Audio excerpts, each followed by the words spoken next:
All right, folks, coming up on Roland Unfiltered for Wednesday, February 27, 2019. Donald Trump's lawyer destroys the orange one and his lies at a public hearing on Capitol Hill. Trump's racism, a key subject throughout the hearing. Oh, wait till y'all see the video. All these members of Congress just jamming them up. And y'all know what's up. Why the Republicans can't handle these new sisters who are in Congress? Wait till we show y'all the video. NAACP President Derek Johnson is here to talk about how the NAACP has a new way to support them on Wall Street. We'll tell you about this initiative. Also, a black woman will be the next mayor of Chicago. It will be the second time in history an African-American is elected mayor of Chicago. We'll tell you about yesterday's vote in the Windy City.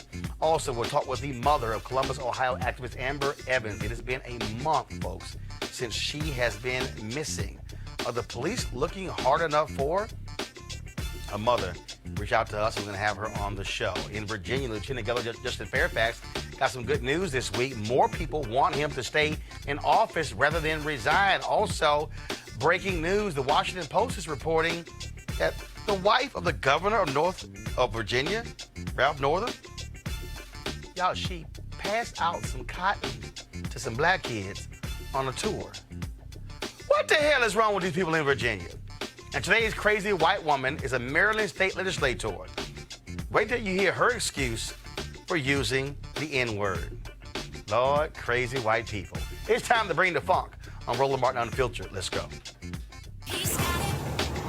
Whatever the biz, he's on it. Whatever it is, he's got the scoop, the fact, the find. And when it breaks, he's right on time and it's rolling. Best believe he's knowing. Putting it down from sports to news to politics. With entertainment just for kicks, he's rolling. It's on go, y'all. It's Roland Martin, yeah. Rolling with Roland now. He's funk, he's fresh, he's real, the best, you know he's Roland Martin now.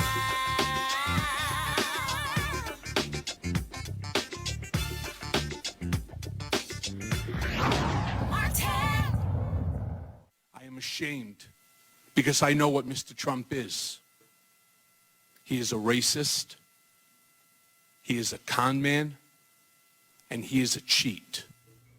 Oh, man, riveting testimony all day today on Capitol Hill in D.C. as Michael Cohen, the longtime lawyer and fixer for Donald Trump, testified publicly. Here's what's crazy. Michael Cohen is the first person who Robert Mueller has actually interviewed as a major witness who has testified publicly about Donald Trump. It took place before the House Committee on Government Oversight and Reform, led by Congressman Elijah Cummings. I mean, it was unbelievable. On one hand, you had Democrats who were sitting here listening to Michael Cohen talk about Donald Trump and his lying and underhand dealings. And you had the Republicans who were trying to say, Michael Cohen's a liar. Well, so is Donald Trump. And what was crazy is, y'all, they couldn't even defend Donald Trump. They were just trying to say how Michael Cohen is just a straight-up liar. And so we got lots of video we want to show for you. But let's take a minute to listen to this close confidant of Donald Trump tell us what was really going on during the 2016 presidential campaign. And, of course, y'all know, I created the hashtag, we tried to tell you. We tried to tell you. Over time, I saw his true character revealed. Mr. Trump is an enigma. He is complicated, as am I. He is both good and bad, as do we all. But the bad far outweighs the good.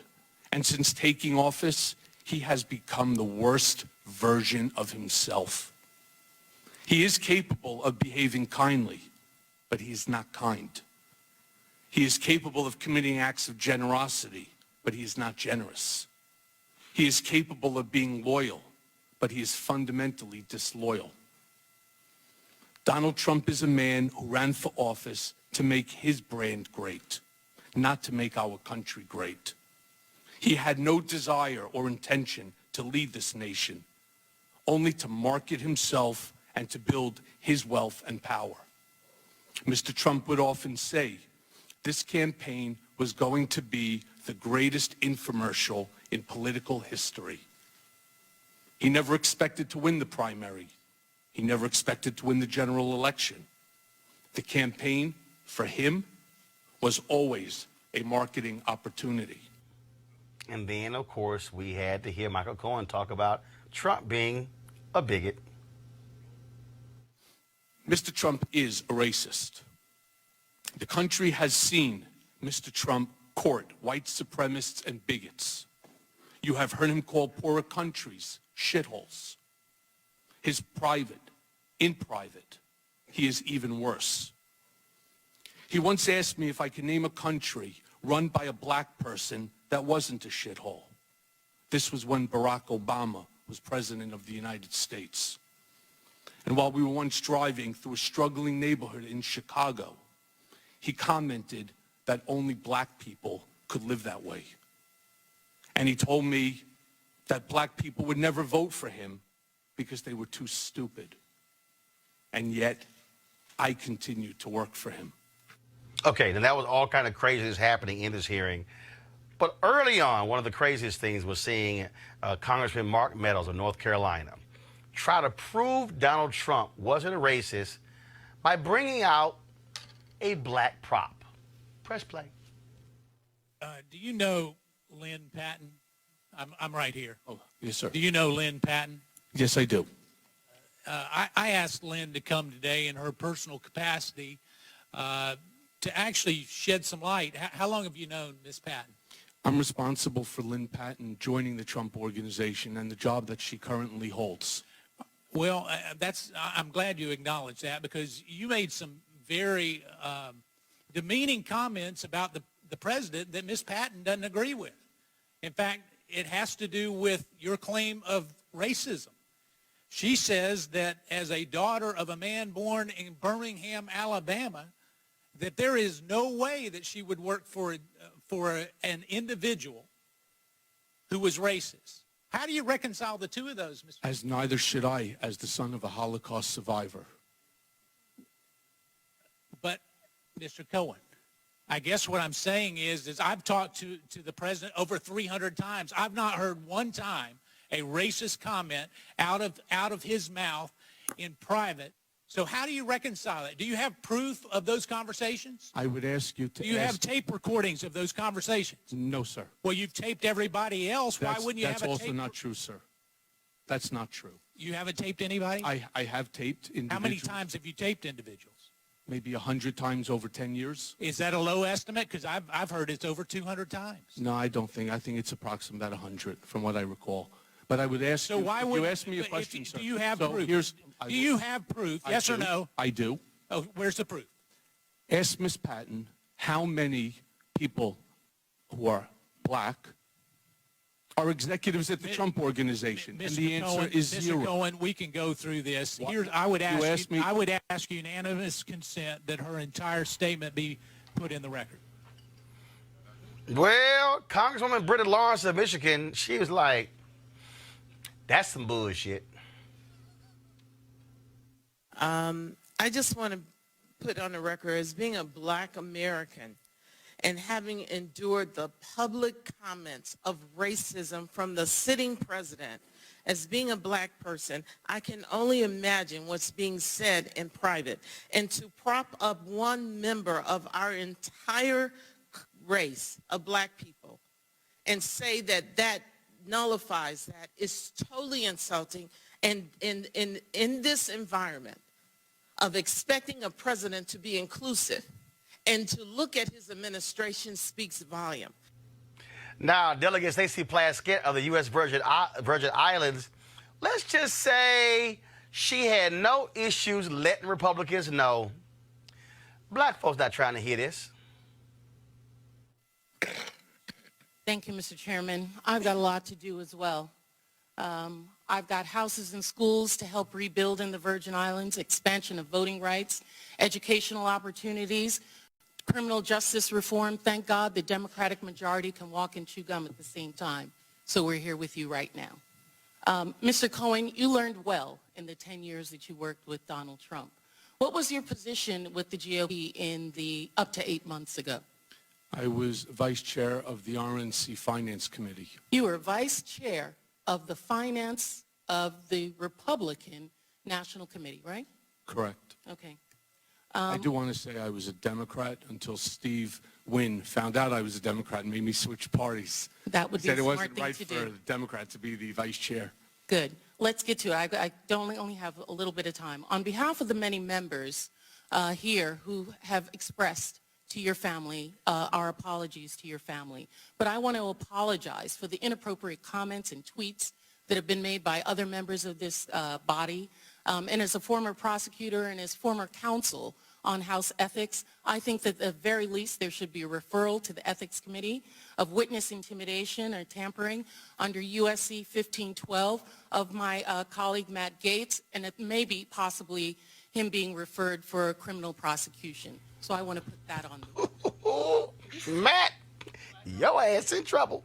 The Florida bar is also investigating Matt Gaetz. He could have his law license in trouble. Nancy Pelosi, the House Speaker, she jammed him up, and he said, that's not really what I was trying to do, but I apologize. I deleted my tweet. Little late, player. Little late. Now, a new member of Congress, Ayanna Pressley, Massachusetts, she also had a couple things to ask. Roll it. Would you agree that someone could deny rental units to African Americans, lead the birther movement, refer to the diaspora as shithole countries, and refer to white supremacists as fine people, have a black friend, and still be racist? Yes. I agree. My colleagues are trying to discredit your testimony by some of your own unlawful acts and lies, that they are disconnected with the fact that you were the personal lawyer for this president of the United States, that this president chose you as his legal counsel. My stance has always been the same, Mr. Chairman, based on the facts, not on future reports that we're all waiting on. My residents back home don't need a collusion cause with a foreign government to know this president, individual one, has disregarded the law of the land, the United States Constitution. Okay, I need y'all to get ready, because you're about to see a crying white man. Press play. Misused his pardon powers. Do you think the President of the United States is making decisions in the best interest of the American people? No, I don't. Especially those you said that he used horrible words about, like African Americans, Muslim Americans, and immigrants? Yes. Just to make a note, Mr. Chairman, just because someone has a person of color, a black person working for them, does not mean they aren't racist. And it is insensitive that some would even say it's the fact that someone would actually use a prop, a black woman, in this chamber, in this committee, is alone racist in itself. Donald Trump is setting a Mr. precedent. Chairman, I ask that her words Donald be Trump taken is setting down. a precedent. I reclaim my time. Mr. Donald Chairman. Trump is setting a precedent. Mr. Chairman. Oh, my God. Let it roll. Can be Mr. Chairman, the rules legal are clear. activity. Cover up and hold on to business assets to break campaign finance laws and constitutional clauses. What we have here, Mr. Chairman, is criminal conduct in the pursuit of the highest public office by Mr. Cohen and individual one. I hope that the gravity of this situation hits everyone in this body and in Congress and across this country. Thank you, Mr. Chairman. I yield the rest of my time. Mr. Chairman, I ask that her words, when she's referring to an individual member of this body, be taken down and stricken from the record. I'm sure she didn't intend to do this, but if anyone knows my record as it relates, it should be you, Mr. Chairman. Chairman, I would like to... You, my black friend. Press play. Hold on. I want the words read back. No. We want to know exactly what she excuse said me. about a colleague. Excuse me. Would you like to rephrase that statement, Ms. Ali? Thank you, Mr. Chairman. I can actually read it from here. just to make a note, Mr. Chairman, that just because someone has a person of color, a black person working for them, does not mean they are racist. And it is insensitive that someone would even say racist, say it is racist in itself, and to use a black woman as a prop to prove it otherwise. And I can submit this for the record. If a colleague is thinking that that's what I'm saying, I'm just saying that's what I believe to have happened. And if, as a person of color in this committee, that's how I felt at that moment, and I wanted to express that. But I am not calling the gentleman, Mr. Meadows, a racist for doing so. I'm saying that in its... Well, I think his ass racist. I think he like racist. Press play. It is a racist act. Well, I hope not, Mr. Chairman, because I need to be clear on this particular... Mr. Chairman... Mr. Meadows, wait a minute. I've defended you Mr. Meadows, with false accusations. Mr. Meadows, I'm the chair. I'm the HNIC. Back. Where you are. Thank you. I will clear this up. Now, Ms. Talib, I want to make sure I understand. You were not intending to call Mr. Meadows a racist, is that right? No, Mr. Chairman, I do not call Mr. Meadows a racist. No, I am trying, hold as on. a person of color, Mr. Chairman, just to express myself and how I felt at that moment. And so, just for the record, that's what was my intention. All right. All right. Mr. Meadows. Mr. Chairman, there's nothing more personal to me than my relationship. My nieces and nephews are people of color. Not many people know that. You know that, Mr. Chairman. And to indicate that I asked someone who is a personal friend of the Trump family, who has worked for him, who knows this particular individual, that she's coming in to be a prop, it's racist to suggest that I asked her to come in here for that reason. Mr. President, the president's own person, she's a family member. She loves this family. She came in because she felt like the President of the United States was getting falsely accused. And Mr. Chairman, you and I have a personal relationship that's not based on color. And y'all press play. And to even go down this direction is wrong, Mr. Chairman. First of all, I want to thank the gentleman for what you have stated. If there's anyone who is sensitive with regard to race, it's me. Son of former sharecroppers that were basically slaves. So I get it. I listened very carefully to Ms. Talib, and I think, and I'm not going to put words in her mouth, but I think she said that she was not calling you a racist. And I thought that we could clarify that, because you, Mr. Meadows, you know, and of all the people on this committee, I've said it and got in trouble for it, that you're one of my best friends. I know that shocks a lot of people. Now what's this, the Green Book? This the Green Book now? This driving Mr. Meadows?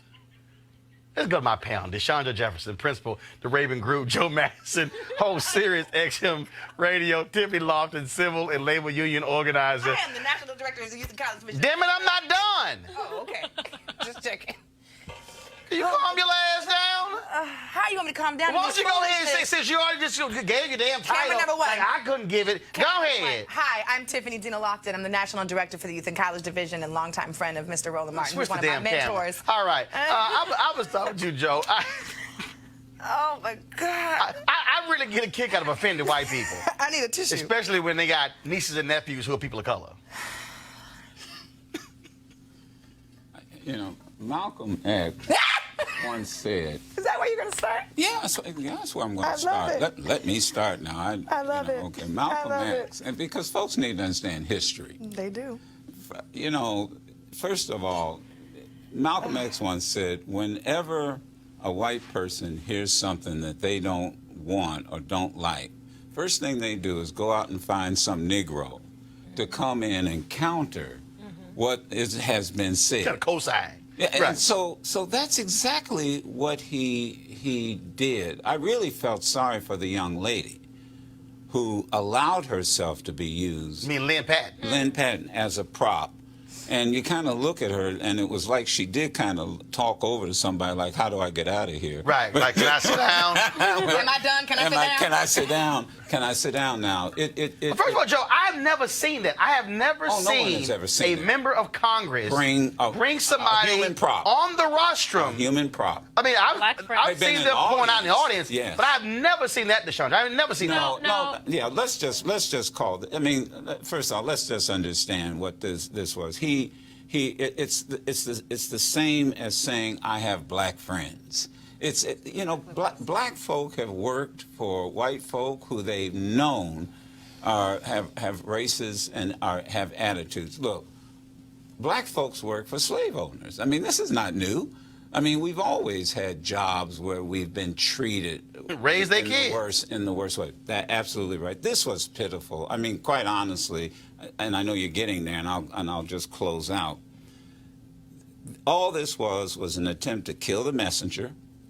They didn't address any issue that dealt with Donald Trump. Donald Trump has a pattern of racism that goes back to putting C's on apartment applications. Deshandra, and he just has a long record. Here's what stood out to me the most. They're trying to take out a dude by saying you a liar, but he was the one defending a liar. Exactly. And not one time could they sit there and actually defend Donald Trump, because they know they can't defend a liar. Well, no, they can defend him, and that was the entire point of his line of questioning, is to deflect from himself and to deflect from the liar president that we have up there. And honestly, I was offended.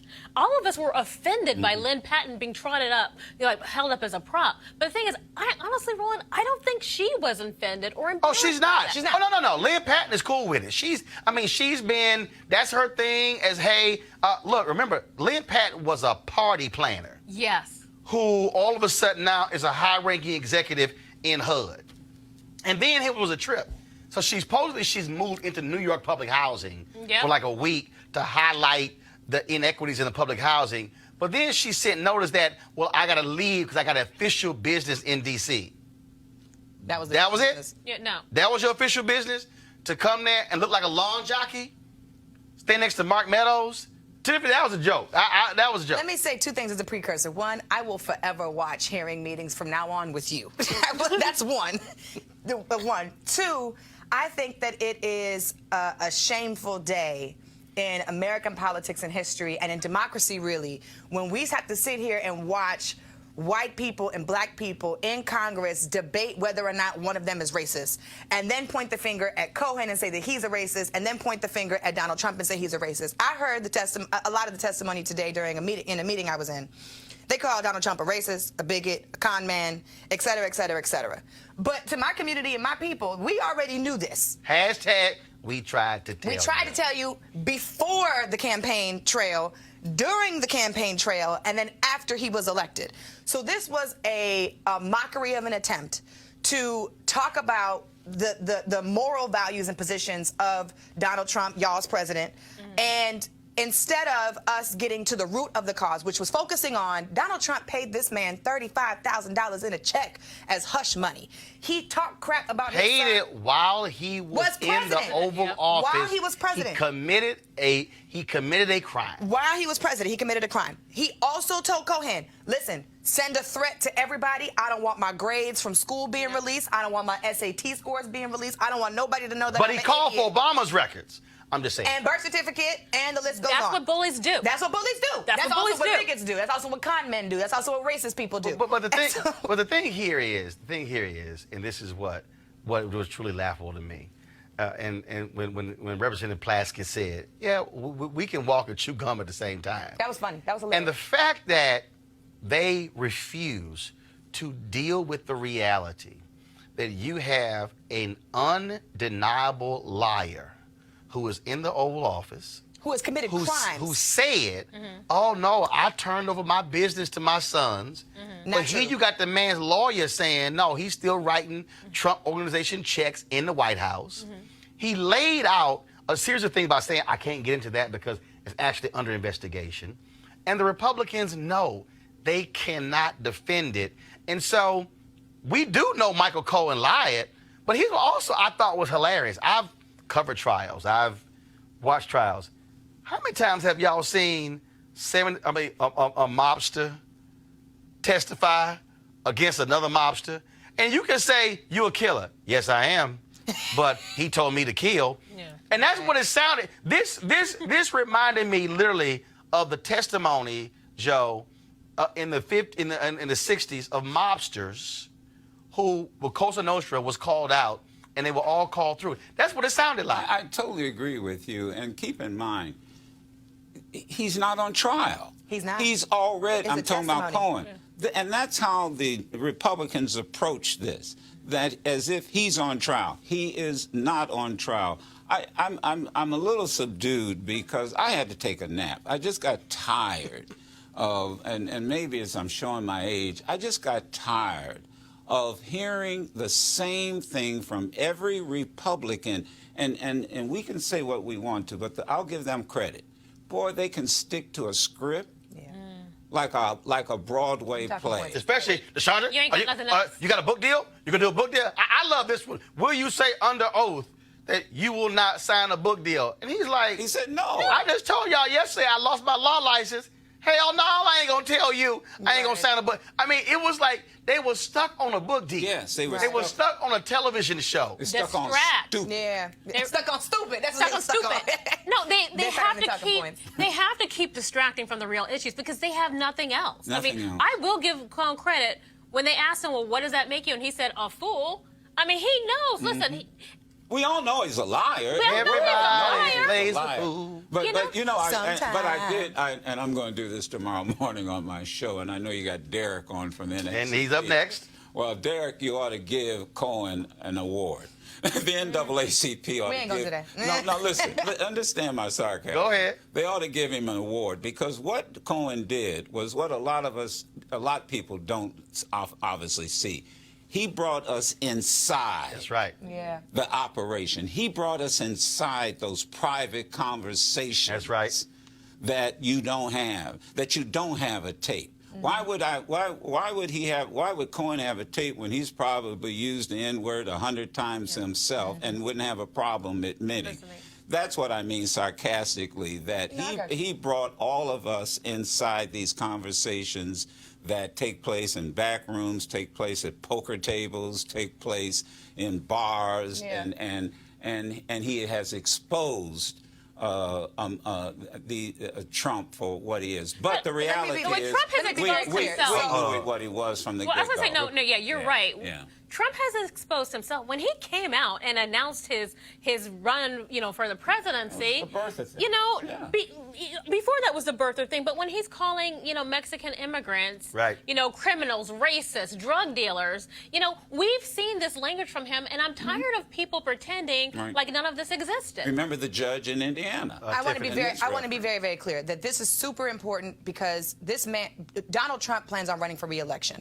And if we're going to talk about not just his personality, which we all know is out of this world and effed up, but his actual crimes that he has committed while he is president that we need to take seriously, which my auntie Maxine Waters has been saying he needs to be impeached for a very long time, that the way this testimony plays out and what we don't hear, because yesterday there was a private testimony that we didn't get a chance to see, and tomorrow we're not going to see the testimony that Michael Cohen's going to do again, that all of this is, even though it's not a trial, should be taken seriously in consideration, not only with trying the president for the crimes that he's done, but not re-electing somebody who does not deserve to be in office in the first place. Congressman Elijah Cummings, he closed the hearing out with a powerful speech. I want to go ahead and play some of that before we go to our next story. So folks, let me know when y'all got that queued up. And so this was the end of the hearing. It took place all day, of course. They had a couple of breaks. Members of Congress had to go vote. And so this was Congressman Elijah Cummings closing the hearing down. We're better than this. We really are. As a country, we are so much better than this. And, I told you, and for some reason, Mr. Cohen, I tell my children, I say when bad things happen to you, do not ask the question, why did it happen to me? Ask the question, why did it happen for me?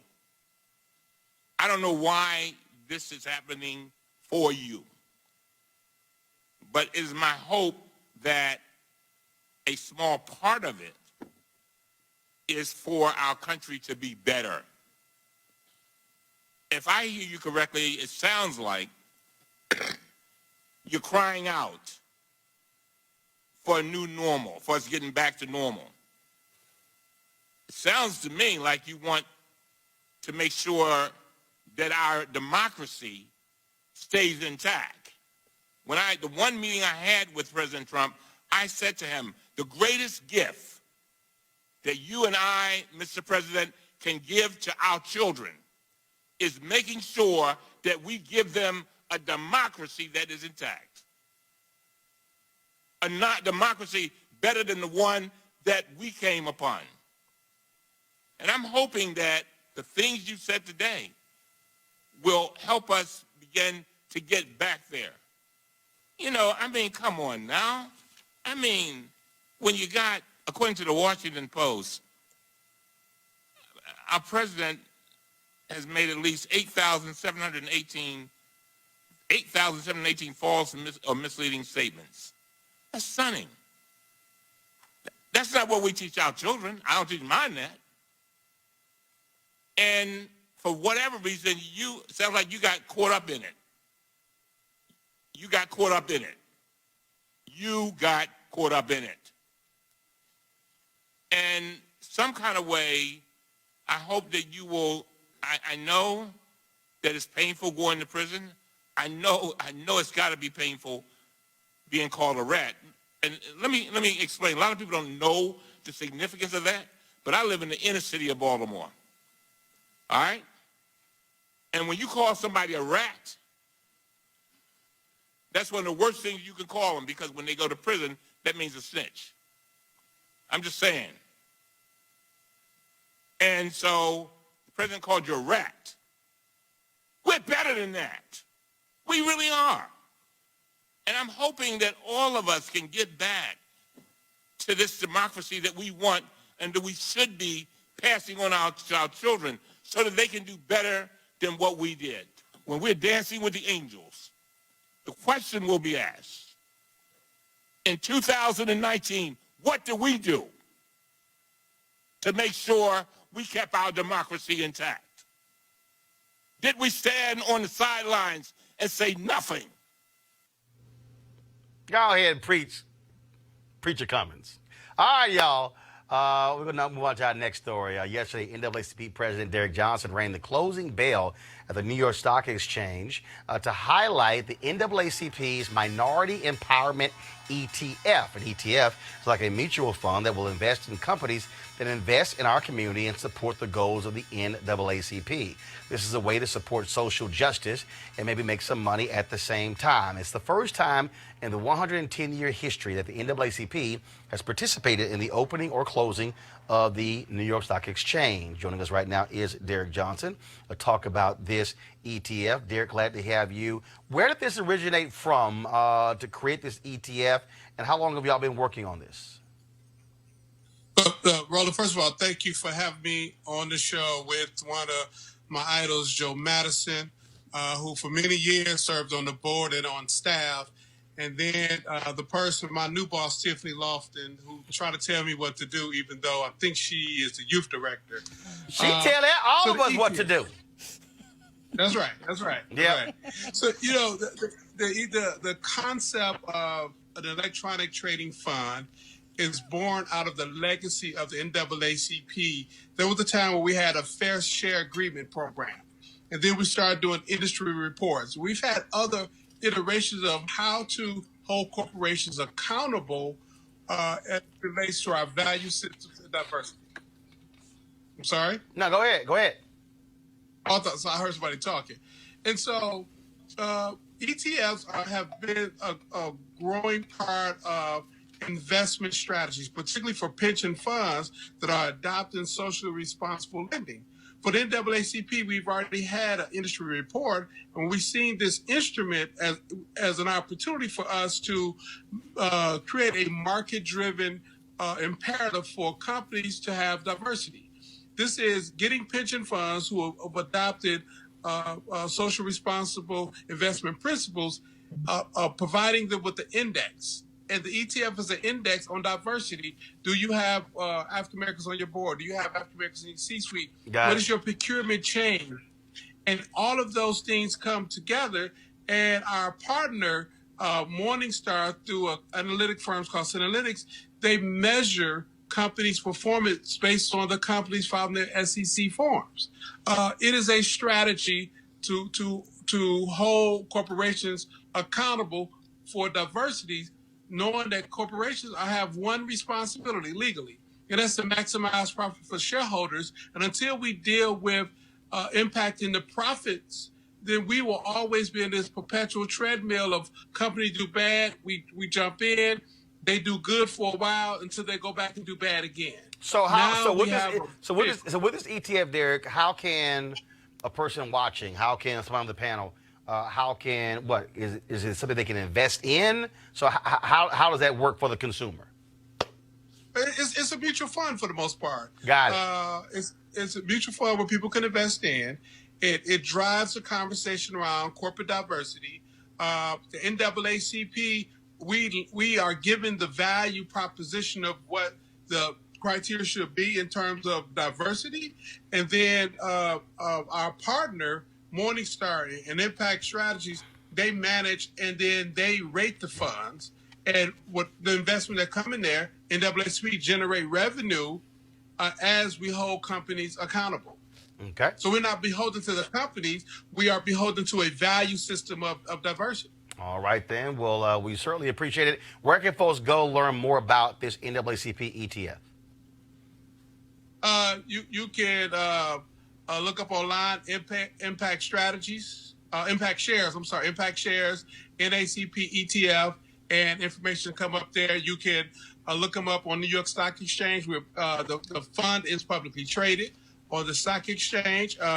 We were pleased that we had the first individual to put the $1 billion into the fund, and we're going to grow it over time. All right, Derek Johnson, CEO NAACP, we certainly appreciate it. Thanks a lot. Thank you. All right, folks, let's talk about history being made in Chicago. On April 2nd, when the runoff is held for mayor of Chicago, a black woman will be elected mayor of that city. It will be the second time in history an African-American is elected mayor. In 1983, Congressman Harold Washington was elected mayor. He was reelected in 1987, but just couple of weeks after that reelection, he died of a heart attack while at his desk in a meeting. Eugene Sawyer was chosen to fill out the remainder of his term. But yesterday's runoff, where no candidate got 50 plus 1% of the vote, it will come down to these two black women. And first off, you have Lori Lightfoot, of course, a longtime federal prosecutor. She got 17.5% of the vote. And Cook County Board President Toni Preckwinkle, she got 16% of the vote. Here's how the Chicago Tribune described the two. The results set up a showdown between two self-styled progressives. Preckwinkle, chair of the Cook County Democratic Party and a former longtime alderman who rose from Hyde Park's bastion of liberal politics, versus Lightfoot, a first-time candidate who has railed against Chicago's history of machine politics and vowed to usher in a new era of reform at City Hall. Now, Bill Daley, the son of one Chicago mayor and the brother of another, he finished in third place.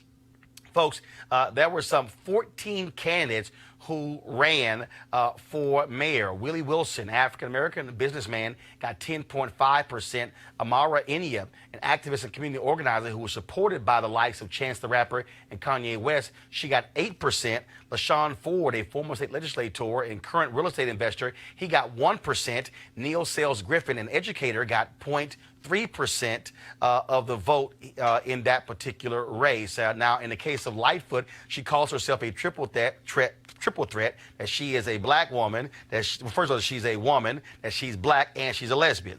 It's been a nasty race between her and Preckwinkle. I want to go to our panel here. These two do not like each other. At one point, some said that Preckwinkle tried to offer Lightfoot a high-ranking job in the county to get her to drop out. Lightfoot blasted that. This is going to be a lot of heat over the next 30-plus days in Chicago because, again, this is for the control of the city and the people who don't understand Chicago. The strong mayor. Yep. The mayor of Chicago controls the city budget, the housing budget, controls the schools, controls the transportation budget. That's a whole lot of power invested in one person. The airport. Same thing, all of that. I mean, and governor of a state. And that's why it's hard to run against an incumbent, because if you got a contract with the city of Chicago, it's not you can't support somebody running against the mayor because you will get cut off. Well, I think this also speaks to the fact that I do hope this doesn't get down to a campaign of personalities, of insulting one another, because what you just described is everything that is at stake. And that's what I'm really afraid of, and the media may drive that. But the last thing you need are two black women that are on each other's case over personal issues when you know we all have serious issues in Chicago. It's got to be based on issues. The other issue that you have here is that Chicago is such a unique city in that it still is one of the most racist cities in America in terms of how voting takes place. Yeah. African Americans have 6 of the top 10 voting wards. And the fact that you have 2 black candidates who are in the top 2 positions is shocking. The reason you need 50 plus 1% is because of Harold Washington. When he ran in '83, he ran against incumbent Jane Byrne and then Cook County State's Attorney Richard Daley. Well, because he won the most votes in the primary, he went on to the general election. Now, Chicago's a Democratic city. White folks were so angry with a black mayor that he barely beat Bernard Upton. I mean, Upton was running ads basically saying, vote for me before it's too late. And they blocked, and so what they did, they changed the rules. And then if you ran, you had to get 50 plus 1 in the primary because they said we will never have another Harold Washington. And so this is going to be interesting, to Joe's point, how this thing breaks down with issues and what voter turnout is going to be like. Well, first of all, this is Chicago politics we're talking about. It's not going to be just on policy. It's going to be on personality. As Roland mentioned, it's already kind of gotten ugly when, one candidate's offering another one a high-ranking job. Now, Tony Preckwinkle, first of all, I grew up outside of Chicago. And I remember when Mayor Washington died. I remember little white kids coming up to me and making racist comments about, oh, well, we finally got rid of him. Like, excuse me? But that legacy is still there in Chicago, even though it has such a high concentration of people of color, people that look like us. But this race is going to be ugly. I'm sorry. It's going to be like knockdown, drag out, because so much is at stake. And you have someone who came up through the party system, someone who is the quote-unquote establishment candidate versus that insurgent outsider. This is going to be interesting, the race to watch, but it ain't going to be about policy. It's going to be about personality. Tiffany, but also, I think, for black folks to understand, this boils down to power. Harold Washington brought in a number of black folks into city government that had been locked out. General counsel, legal counsel, so many other positions. And the white folks in Chicago, the aldermen, they did everything to block him. Ed Burke, who also was indicted, who won yesterday, he was one of those leaders. And when I say they tried, I mean, many people in Chicago still believe that the pressure that Harold Washington was under for 4 years caused his death because of how white folks on that alderman, how they treated him. And so for African Americans, now you're talking about not being in the position, because look, I spent 6 years there, and all black folks would say is when Harold was mayor, and I kept saying, damn it, y'all, he dead. Right. And how do you have that many black people who are in the city and they're not voting? So now have an opportunity for the African American to be back as the mayor of Chicago is a huge deal. It's going to be a power thing too. Yeah, it's a power thing, it's an access thing. But what you said, Roland, was key. When this runoff happens in April, the folks in Chicago are determining their future. They're going to be going to the polls to determine which direction do we want our schools to go in, what direction do we want our communities to go in, what direction do we want our infrastructure to go in. And in a race like this for mayor, and you have all the other races that are happening across the country, it's going to be really important to determine where the power lies, who's going to be in charge, and who's setting the agenda and priorities for that community. They must take it seriously. I'm not from Chicago. I'm from LA.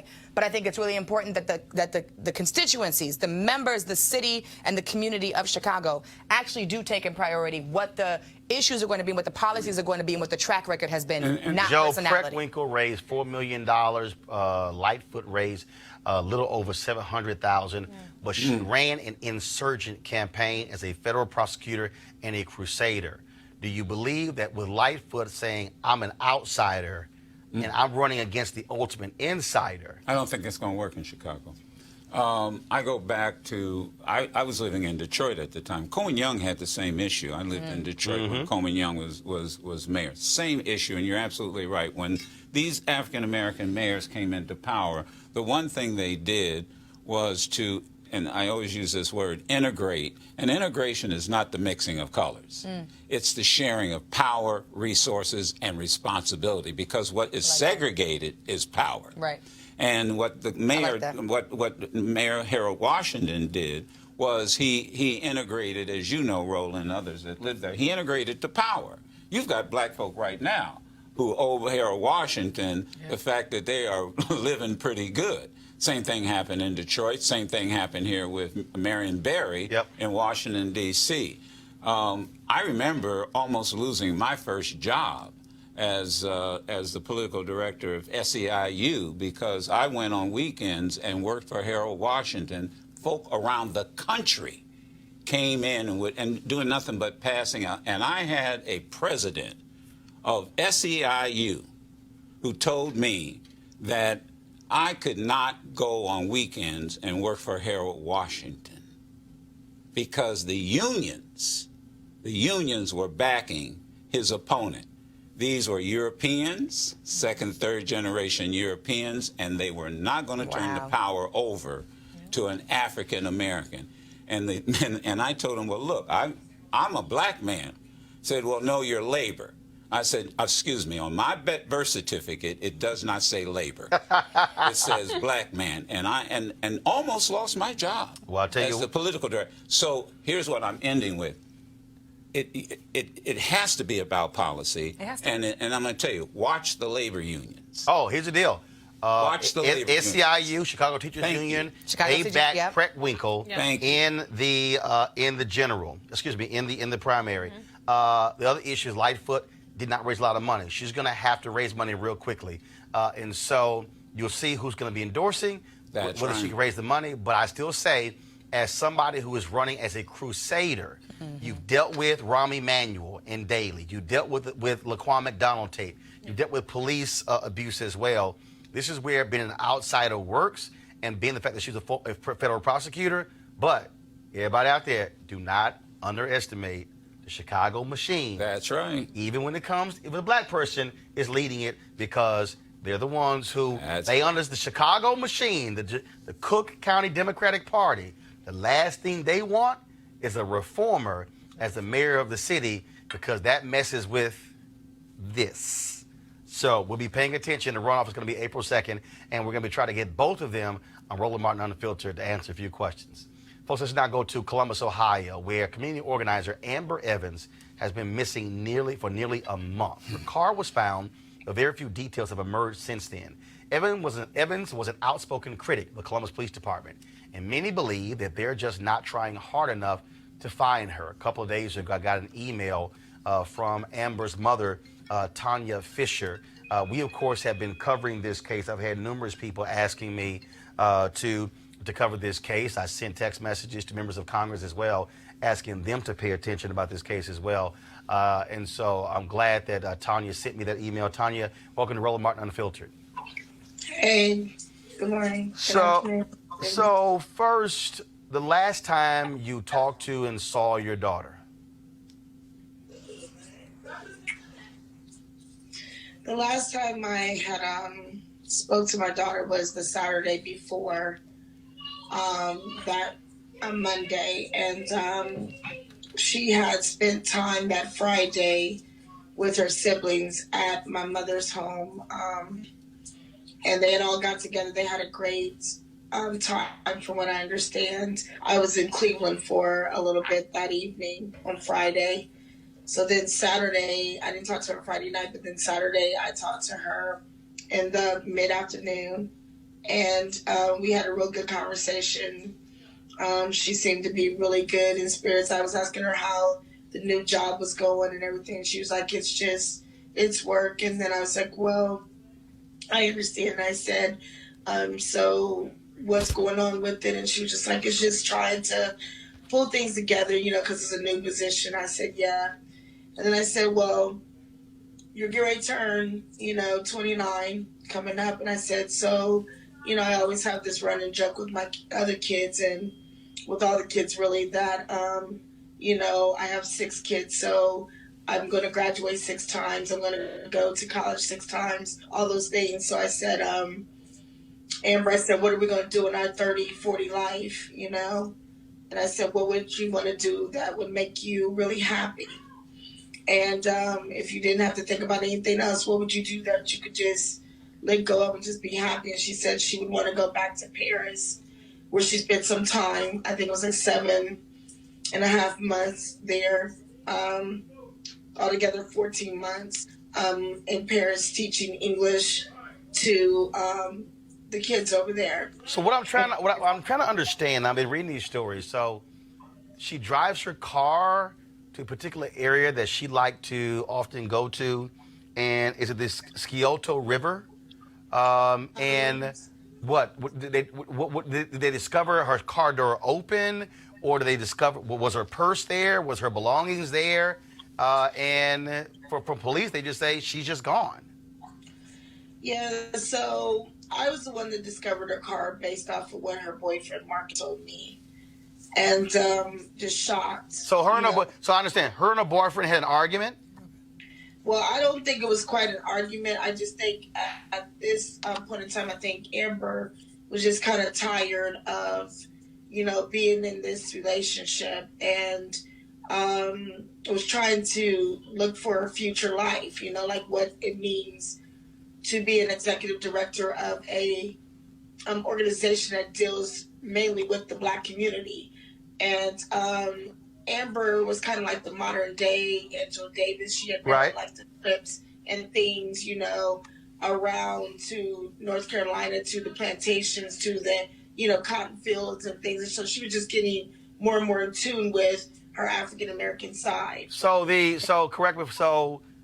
So did the boyfriend call you, and then did you then say, let me try to go out and find her, and then that's why you discovered the car? Well, I had received a text. All of us had received a text. Just a 2-word, which is kind of strange because Amber is a writer. So, usually if she's going to write you something, it's going to be a long paragraph, a long page, or a book, just to say whatever she was feeling. So that kind of caught me off guard. And then when I got the text, I just kind of responded back to her, like, what are you talking? Like, what do you mean? And so then at the same time, my phone rings, and it happened to be Mark, and he was crying and upset, and I got kind of alerted because I had just walked in the door with my other daughter, and we were preparing her for college, and it just caught me off guard to hear him crying and to receive that text from Amber. So I just kind of got myself back when I was running back to the car. What were the 2 words? And so at this point, he told me where she was, and so that. And according to the story, she sent a text that I love you and I'm sorry. Right. Exactly. So that was that text on came Monday night. It came in at 8:07 p.m. Yeah. And do you believe that the Columbus Police Department is doing all they can? I'm reading one story. They're saying that the conditions of the Scioto River have been too difficult for them to actually search for her body. Well, we had ordered for a meeting with them because after, almost going into 3 weeks of just total nightmare, just worry, just crying, just not knowing anything, not hearing anything. I had never talked to the lead detective before, and he didn't interview me or anything. And so at that point, I was just a little bit furious and frustrated. Mm-hmm. So I had, that's when I guess everybody had reached out on the behalf of me, you know, hearing my stories, hearing my frustration. And I guess that's when Congress woman Betty got involved. And at that point, they allowed us to have a meeting with them. And so in this meeting, I brought 7 of my top family, you know, members and friends. And we began to question them pretty heavily about things. And it still wasn't making a lot of sense because we've seen numerous times on television, on the news at 11 o'clock, you know, Fox News at 10 o'clock, all these different genres, MSNBC, news channels that, you know, when people are missing of the opposite race, they run in, they're diving in. Yeah, well, and look, we've covered those. Look, that's the reality is that when it's white, they're right, and they cover those stories. That was one of the reasons why we wanted to keep this focus as well. You're a former mental health worker, and this is the last question for you. You're adamant that your daughter did not commit suicide. I'm very adamant of that because it just is not adding up. And for everybody to just, well, not just everybody, but the boyfriend to be so final. And then for him to be executing things with even her landlord, like for him to bail out of the apartment that they're staying in, to run home to his parents, to the things that are set up the way that they are, things just don't make sense. And it's just the truth. It just doesn't add up and make sense. We need some answers to a timeline. And we need those answers now. And I'm the one that's giving the police the avenues of what they need to know as far as, you know, things that I'm finding and discovering. I'm passing that on. Gotcha. And now I'm the one that's talking directly to the sergeant of the Columbus Police Department. I'm no longer dealing with the lead detective. So at this point, we just need answers, and they're promising, you know, now we're just lighting the fire. Right. You know, which is sad because it's 5 weeks and we've lost so much ground. So it just seems like we're just now lighting the fire. But to let them know and for the world to know that we are not going to stop. This is my job now. Right. And I'm not going to stop as a mother. I mean, if you know anything about, you know, the cord that ties a mother to their child, I'm that mother. I don't stop. I won't, you know, quit. It won't. There's nothing that is going to make this any different. So they better get ready because it isn't going to end. Well, Tanya, we certainly appreciate you reaching out to me, sending me that email. That's why we wanted to have you on. Folks, if you have any information regarding Amber Evans, the Columbus Police Department's Missing Persons Unit is 614-645-4280, 614-645-4280. Tanya, we're going to be hoping for the best, and we're going to keep the attention on this story as well, because one of the reasons we created this show is because we understand the mainstream media doesn't cover our stories, and so hopefully somebody who's watching this right now on YouTube or Facebook or Periscope got any information. Hopefully we can have some good news about the whereabouts of your daughter, Amber Evans. We appreciate you joining us. Yes, thank you, Roland. Thank you, Jackie. All right. Tanya Fisher, thanks a bunch, the mother of Amber Evans. Folks, we're going to go to a break. We'll be back on Roland Martin Unfiltered in just a moment.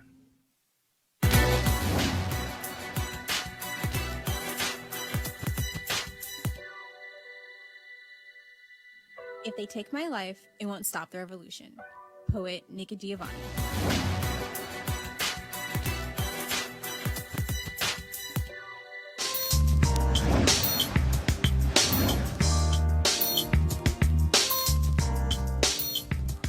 All right, folks, HBCU Giving Day. Our university is Lane College, associated with the Christian Methodist Episcopal Church, located in Jackson, Tennessee, founded in 1882.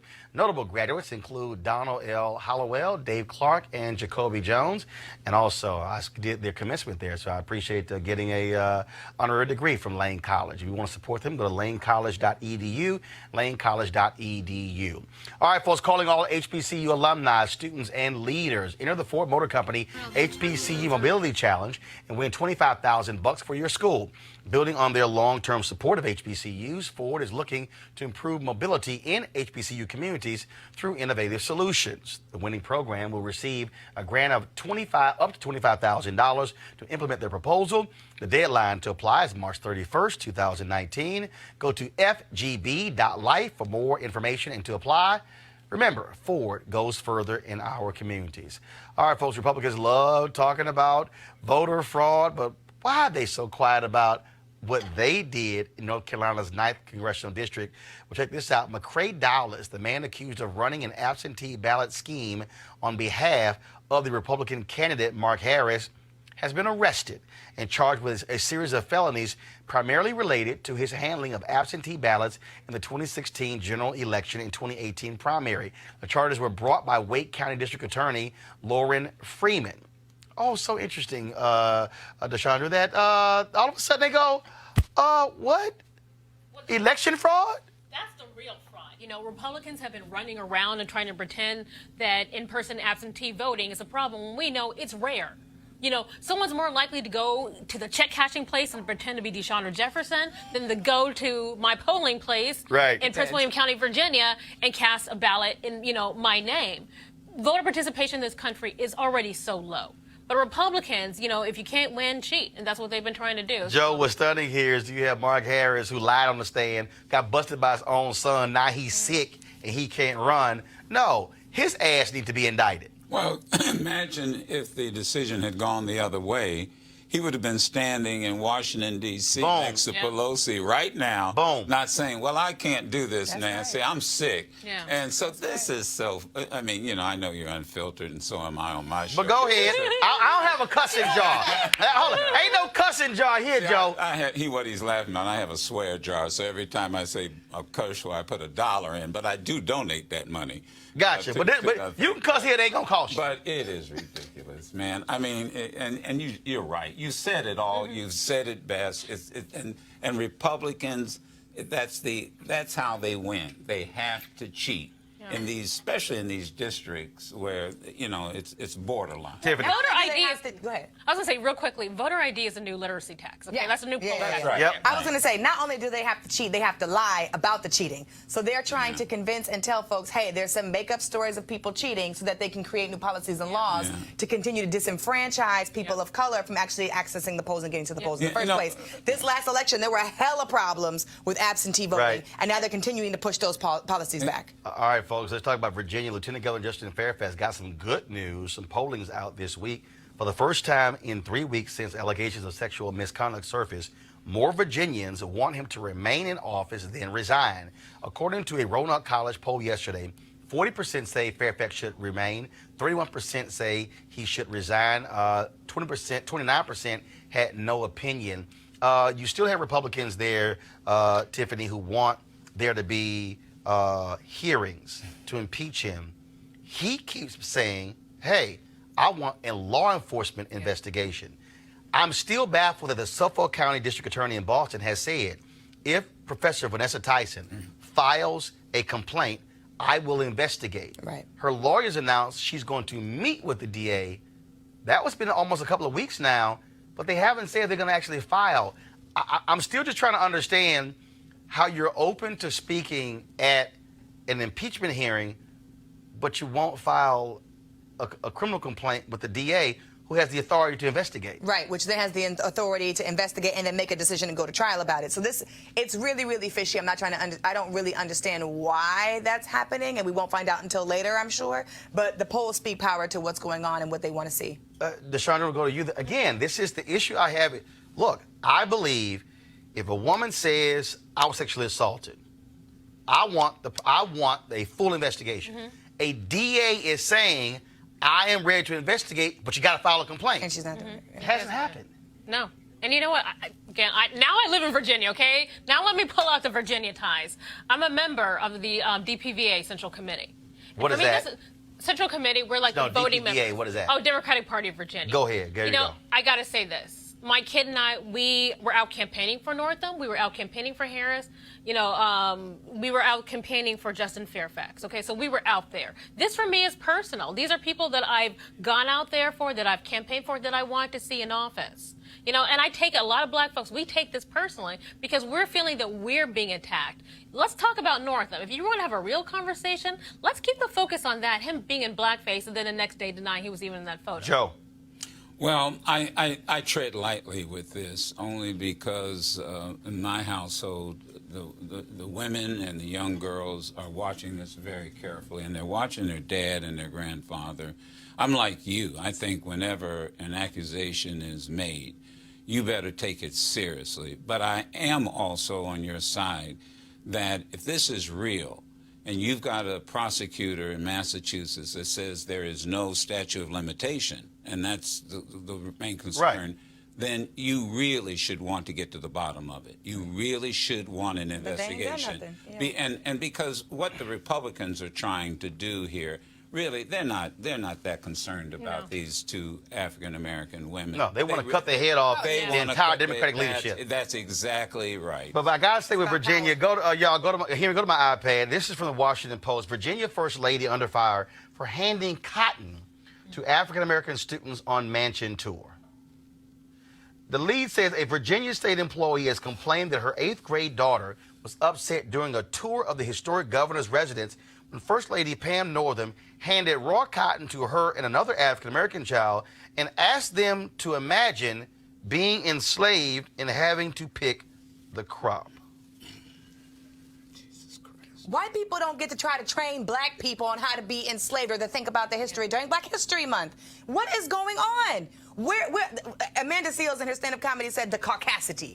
And when I saw this, I said, the caucasity of this woman to pass cotton to children, shout out to the 8th graders who actually stood up and said something about this in the first place, it is baffling to me, and white people are wrong. You are not allowed to do blackface. You can't pass cotton to kids. You can't say that you aren't a racist when you are a racist, and you can't parade and use black women as props. This whole month has been crazy. Deshandra, Northam's office and one other parent of a child who was present said the First Lady did not single out the African-American students and simply handed out the cotton to a group.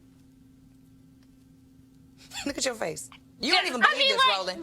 You don't even believe this is right, Roland. Wait. Her husband, again, I want to go back to the black. Her husband was in blackface or a Klan. There's a photo of him in a yearbook, and they turn around the next day. Either blackface or in the Klan robe. Remember, we don't know which one yet. He's in the picture. He's in the picture. He's not in the picture. Whatever, the changing story. They are not sensitive to the black community, which helped them get elected in the first place. No, I don't think that they're not sensitive. I don't think that they respect the black community. I really don't think that they care. Joe. I don't think they're sensitive. I think they're disrespectful. That's Joe, it. isn't it a good idea? White folks, don't even hand me a cotton swab.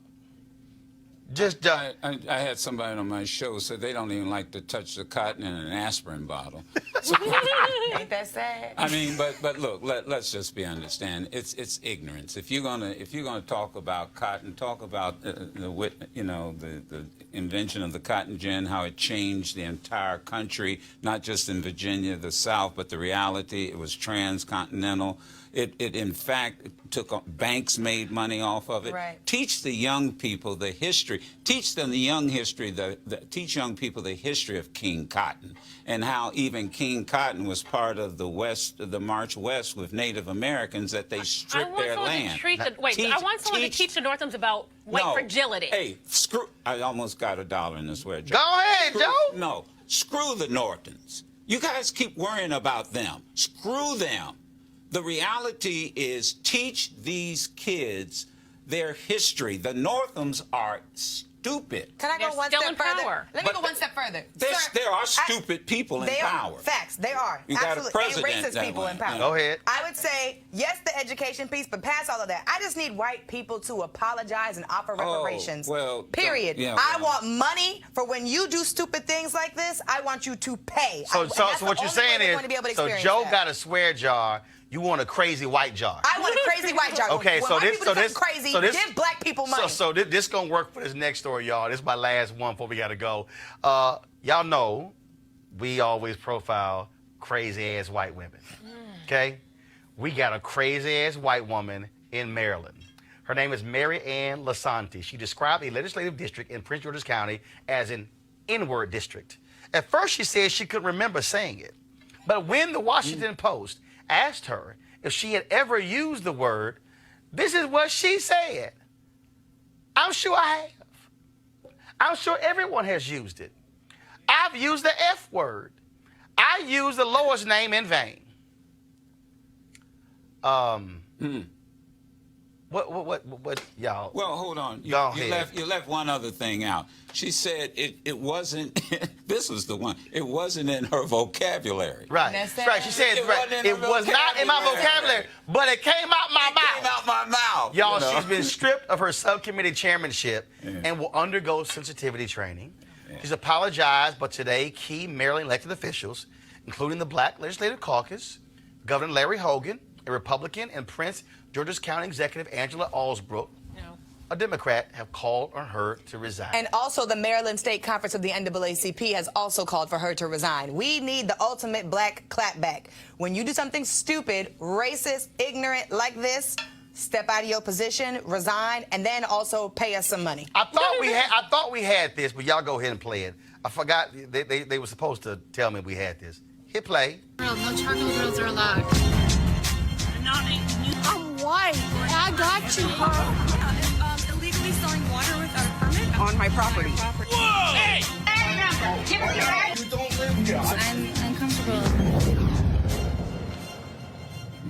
Y'all have got to remember to put that in the doggone script. Crazy ass white. Yeah, crazy ass white You people. need to add the Houston woman who got mad at the couple. It's so many crazy ass white women. We can't add. You need a series. Otherwise, the video gonna be about 15 minutes long. Longer than that. Joe, go ahead. Well, no, I wanted to get back and one thing about Amber Lynn, and I thank you so much for Amber Evans. Amber yes, Evans, go ahead. because I was here when you first broke that, and we started on our show. All right. And I'm going to say something. You know, CNN and MSNBC and all the networks ought to be ashamed of themselves. And the black folk who work for them ought to be ashamed of themselves, because I remember when this young white college student in Iowa was missing. Her image was all over the country. And we have to demand this, but also we have the responsibility. We can't wait on these networks to do that.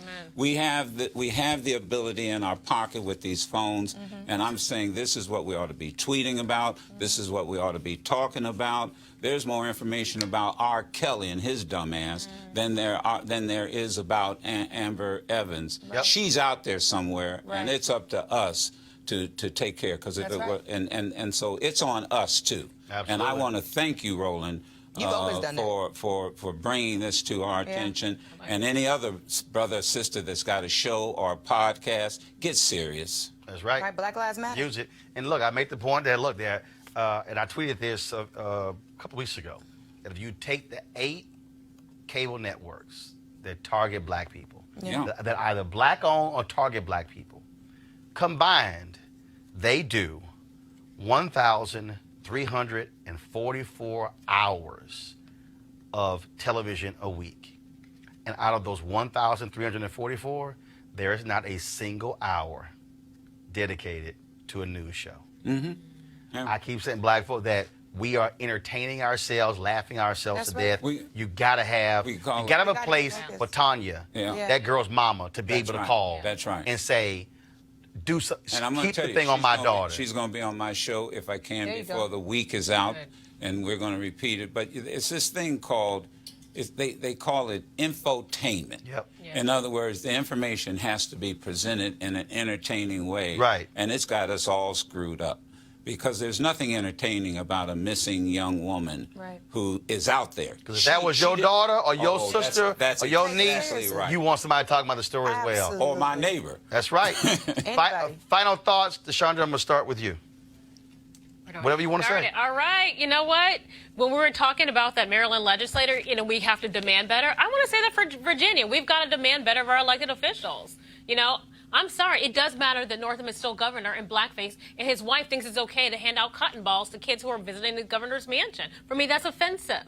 But we can't get past it if we don't call it out and if we don't demand better. Joe? Well, I do want to give Elijah Cummings credit. He ran one hell of a committee meeting. Now, and he's been waiting 6-8 years to be in that position. And what I love more than anything else is when he turned to his fellow congressman, Jim Jordan, and not the Jim Jordan, the other one, Mark Meadows. Mark Meadows, and said, "I'm the chairman. This is I have the power." I want folks to pay attention to that. Mm-hmm. I give Elijah Cummings credit. He ran a hell of a committee hearing. Tiffany. I'll just say two things. One, I agree with that. One is it always matters who we elect, and this is why. We saw it today in all these stories. That's right. It matters who you choose in elections. We saw the mayor race in Chicago. We got elections coming up for gubernatorial races in Louisiana, Kentucky, and in Mississippi. This year, DA races, local races.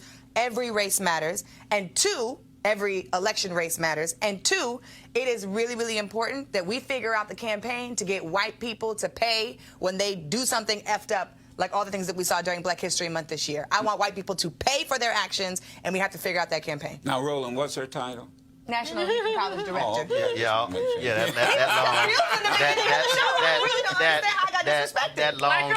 That long two-sided business card. Put some respect on my name. Because it takes about 20 minutes to go through all your titles. All right, y'all, so here's my final comments. You heard me talk about what we have here. Here's the reality. I just want y'all to understand. I know there's a whole bunch of other people out there, you know, and they pull up their laptop and they talk on YouTube. But here's the reality. This is the only news show that's a digital show targeting black people. And you got to understand this, and I'm going to just keep saying it. We got to fund our freedom. That black mama, CNN has not called her. That's right. MSNBC has not called Tanya. Fox News has not called her. ABC, CBS, NBC. So when are we going to put our money where our mouth is and support shows that matter? Now, I'm going to just be honest with y'all. When TV One ended my show, there were people, they still hit me up. Man, we would love for you to go back to CNN, love for you to go back to MSNBC, but let me help y'all out. If I had a show on one of those networks and that sister emailed me, I would have to ask somebody else, can we put her on the show? And somebody else would say, we think that there are other stories that are more important. Y'all, I'm a grown-ass man. I'm 50. I run 3 black newspapers, a black website, news editor for a black magazine. I'm not interested in asking somebody white, can I? I'm just being straight up. I'm not. I'm not interested in basically asking pretty much white men who run media, can I please go report on black people? I'm just not. And so it's a personal sacrifice saying we're going to launch this show and do all the stuff that we're doing. But I tell you what, I put this show up against anything else out there where all they doing is talking about Trump and his latest damn tweet all day. The reality is we need your support to actually make this happen. Because I'll be honest, if you don't support it, this show goes away. I appreciate Ford Cares being one of our partners. I appreciate D. Herbs. I appreciate Bishop T.D. Jakes and his Pastors and Leadership Conference. But the reality is your dollars also make this thing go. And so I want you to go to RolandMartinUnfiltered.com. You can do a monthly give, a yearly give. You know, our goal is to get 20,000 of our fans to give an average of $50 each. Joe has already given his $100 to make this thing happen. This is about us controlling our own destiny. So I want you to go to RolandMartinUnfiltered.com. Right now, I'm looking. It's 1,148 of you watching on YouTube as we speak. If I go over here to Periscope, and see, I'm gonna go ahead and call y'all out. If all the folks on YouTube watching gave, you literally will double the number of people who've actually given thus far. If I go to Periscope right now, there are more than about 100 folks who are watching on Periscope. We had about 600 earlier on Facebook. The point I'm making is this here. I'm tired of asking somebody else to tell our story. We must control our narrative. So go to RolandMartinUnfiltered.com. Tomorrow on the show, folks, we're going to talk about the amount of money, $23 billion more that has gone to white schools versus black schools. It's not like we didn't know that. We'll talk about the impact and what that has on our children. So we'll see you guys tomorrow right here on Roland Martin Unfiltered. Holla!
You want to check out Roland Martin Unfiltered? YouTube.com/Roland S. Martin. And subscribe to our YouTube channel. There's only one daily digital show out here that keeps it black and keep it real. It's Roland Martin Unfiltered. See that name right there? Roland Martin Unfiltered. Like, share, and subscribe to our YouTube channel. That's YouTube.com/Roland S. Martin. And don't forget to turn on your notifications so when we go live, you'll know it.